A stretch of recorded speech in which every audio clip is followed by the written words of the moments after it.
Um, Today, I'm here to talk about self-care and to share some thoughts that I had developed on self-care a couple of years ago. And I've kind of been playing around with them since then, doing presentations and talking to folks and finding out what they think about it. And so I'm very excited to be able to share it with people who are so concerned and understand self-care at the level that you do. So thank you very much for that. I'm going to go into the presentation now so that we make good use of our time, because I'm hoping to get more time hearing from you folks than you hear from me. That would be, it's in my goals at any rate. So let's start by sharing the screen. Okay. I named the presentation a Satir-inspired approach to powerful self-care. I hope it's powerful self-care. I practice mental health counseling in Iowa. We've had some jarring news today in the US within the last hour. So I don't know if I'm necessarily as centered as I'd like to be, although that certainly helped. Okay, to get right into it, I want to share my goals with you. That's kind of important to me. I don't necessarily share, I would share some basic goals, but because we're dealing with therapists and other professionals, I'm going to share all my goals. And one of my first goal is always to remain fully present with myself. And I need to remind myself of that, because sometimes when I get nervous, I don't realize that I'm not being fully present with myself. The second is to present my ideas in an interesting, respectful, and thought-provoking way. To hear feedback. That is a major goal of mine, the impact of my presentation on everyone who hears it. And also to co-create a fun experience with everyone present who wants to do so also. I feel like having fun is really an important part of learning, really important part. And so that's a goal that I have. Okay. My first question is just to set up why should we look more closely at self-care? And this is the thought process that I kind of went through. Obviously, we've agreed as a profession and organization that it's important, it's critical. There are many varieties and expressions of self-care. And I think that leads to discussion of what is self-care. Is this actually self-care, or is it self-avoidance that looks like self-care? So there's lots to discuss. Sometimes when people, if they're most sure that they're talking about the same thing, we find that we don't understand each other's meaning as well as we think we did. And I wanted to play a movie clip that illustrated that, but it's just, I think everyone knows what I'm talking about. Sometimes we think we know what we're talking about, and we're like, oh, we're talking about different things. So that in and of itself is a reason to discuss it. Also, learning to both enjoy and care for myself has been a very important part of my personal journey. I consider that I came to understanding this rather late because of the patterns in my family. A lot of patterns, coping patterns, and fun-having patterns and working patterns that were designed to distract a person from the self, sometimes with the best of intentions. And I think I made it into my 40s before I even realized I'd almost given up hope of finding the thing I was looking for. And the thing I was looking for was me. And Satir Institute of the Pacific and the many people who I have worked with are largely responsible for that, including, I've also been heavily influenced by Donnie Epstein and his network Spinal Analysis. He helped me connect physically before I learned about emotional connection and how it really is the same thing. All right. I have made up what I think could possibly be the quickest review of the Satir model that exists. I hope so anyway. It's concise and fun. So obviously we have people, and they are like icebergs.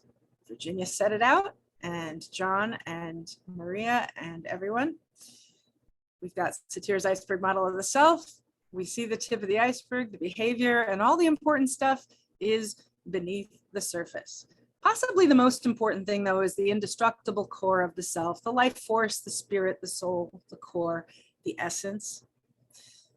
The other things, important too, though.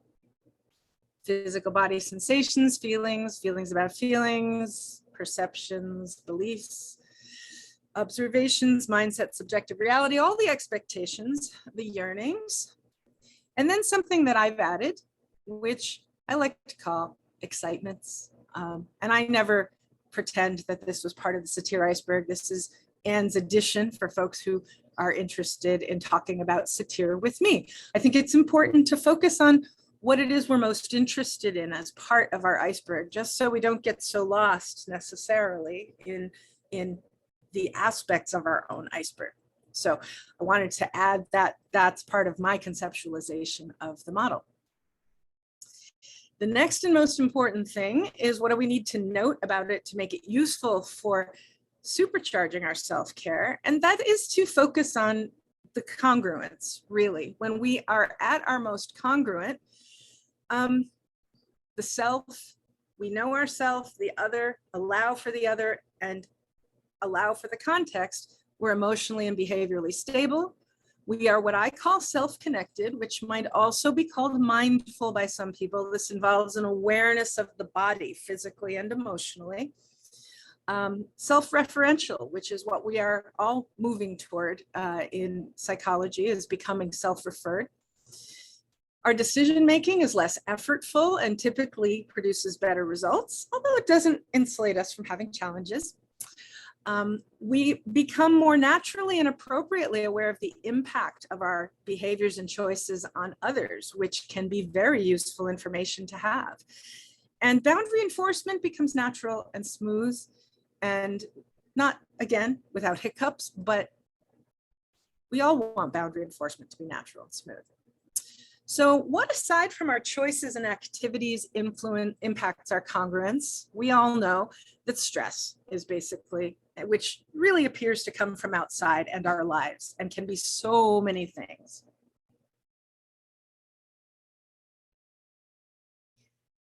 And when we have stress, we go into our coping. Review the blaming as we prioritize ourselves and our anger, but not the other person and the context, obviously. Or the placating stance, where we prioritize the other and the self seems to sort of disappear. This can look a lot of different ways. It doesn't always look so obvious. It's not always obvious what we're doing when we're being in a placating stance, when we're placating. We've got super reasonable stance, which is a little bit like standing there and just telling people what to do and saying, nope, I know the way. I learned it in school. I've got a model and we're going to follow the model like I say. This is a really scary one to fall into, because sometimes we don't know that we're in it. You might be feeling rather strong. And then there's the irrelevant coping stance, where everything disappears. And this can be fun and also even a little scary and dangerous sometimes, because of the level of disconnection. And all of these things, these stances we go into based on stress, and sometimes we really don't know that we're in them. So congruence is when we have awareness of our iceberg, allowing others' iceberg, and then allowing all of the other context. This is life, and we want to prepare ourselves for it. So my first question is asking us to think about what we expect of our self-care. So I'm really bringing expectations into the idea of looking more closely at self-care. And I think that's kind of important when you have many, many choices. So you might not make the same choice all the time for your self-care activities based on what you need and what you expect. Here's some questions I came up that guide my thinking around self-care when I began really thinking about evaluating how it would work for me and for my clients. First of all, can we make any definitive statements about what self-care always is? Maybe. But if we can do that, then we can probably also make definitive statements about what self-care always isn't. And these all sounded like good discussion questions to me. And I was like, wow, okay. So to table those topics for a minute, I got into what do we expect of our self-care activities, and then how can we use those expectations to evaluate the effectiveness of our self-care when we need to. So what I'm going to do right now is bring you into my process a little bit, and I'm going to share with you a little model I developed called the pyramid of self-care. So first of all, we've got self-care, and all of these things can reliably be considered self-care at various times. But if we only did one or two, you could see how some problems could arise, right? If we rely on certain of these as our typical or only self-care activity, we're going to have problems. You've got alcohol, you've got reading. Some of these things are kind of escapist, even meditating and things might be. What I noticed, though, was that some self-care activities seem to more naturally forage self-connection and self-nourishment.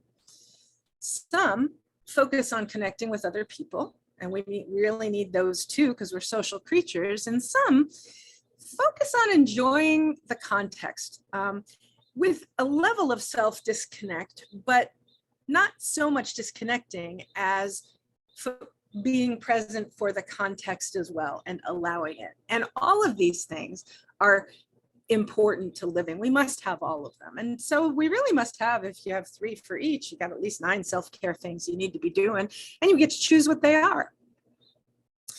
This is the point at which I kind of shamelessly stole my the US government's food pyramid, which they launched in the 90s, but that wasn't even theirs. They stole it from the Swedes. So we're just borrowing from each other.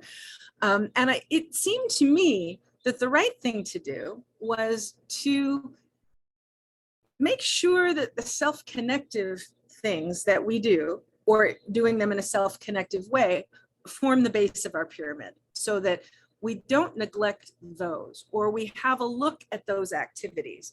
And I've put a few things here that look like typical self-connective things, but I want to point out that almost any self-care activity can be done in a disconnective way and in a non-nourishing way. So there are very few that are kind of disconnective by nature. And I placed those at the top there, you know, drinking alcohol or having cupcakes or immersing yourself in novels. These things aren't bad, but if that's all anybody's doing for self-care, they might be finding they're not getting the mileage out of it that they want. They're not having the fully connective experience. Down at the bottom, we've got meditation, we've got exercise, we've got massage, we've got music and art and spending time in nature and going to plays and things like that. And they may be a little bit easier to make those things self-connective. So why might it be helpful to differentiate? I think I just talked about it. We need all 3 types in order for self-care to be nourishing. We're social creatures. Every self-care activity has its own place and time. And these 3 types don't have equal value. It's self-care after all, and I tend to value what I've placed at the bottom of the pyramid. But everyone's needs around them are a little different, and they vary within us, between us, and in different times and circumstances. Okay, so there's my self-care pyramid, and that concludes my presentation. I've got some possible discussion questions here for breaking out into dyads or trios, or however Linda and Jennifer have decided to have us discuss. And I'd like for folks to kind of explore either some of these questions or ones that you think are more important, or anything that if you give me some feedback. I'd like to make self-care more nourishing. I think the world needs it. I'm very aware as a US citizen, I don't like to call myself an American. It's a little bit too general. Plus I feel like I'm stealing it from the indigenous, but I think as a US citizen, it's very important for me to be my best self so that I can be as supportive as I can through my work and through my being. And so, and I know everyone here cares about that in their own conceptualization, and I would just like to hear more about it. That's all I have for today.